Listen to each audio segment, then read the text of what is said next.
বন্যায় ডুবেছে মাছের ঘের, কারো পৌষ মাছ, কারো সর্বনাশ। ঘের ও পুকুর ভেসে যাওয়ায় মাছ ছড়িয়ে পড়েছে চারিদিকে। নদীতে খালি চোখেই দেখা যাচ্ছে মাছ ভেসে যাওয়ার দৃশ্য। তাই ফেনী নদীতে চলছে মাছ ধরার উৎসব। শুধু তারা নন, ফেনীর বিভিন্ন উপজেলার মাছ চাষিদের করুণ অবস্থা তাদের মতোই, গিয়াসের দাবি। বর্ষা মৌসুম শেষ হলেই পুকুরের মাছগুলো বিক্রি করার কথা ছিল। 6টি পুকুরে তাদের বিনিয়োগ আছে 1 কোটি টাকার বেশি। কিন্তু স্মরণকালের ভয়াবহ বন্যায় তারা এখন পথে বসেছেন। গিয়াসের অংশীদার সাখাওয়াত হোসেন পিন্টু বললেন, প্রায় 28 বছর প্রবাস জীবন কাটিয়ে 2023 সালে দেশে এসেছেন।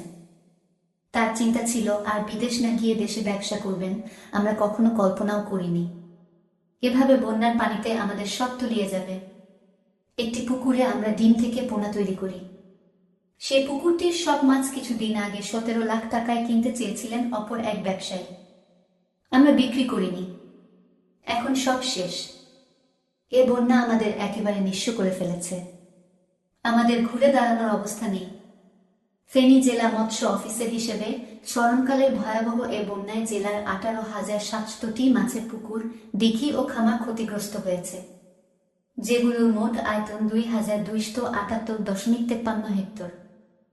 সব মিলিয়ে ফেনী জেলায় শুধু মৎস্য খাতে 74,97,81,000 টাকার ক্ষতি হয়েছে।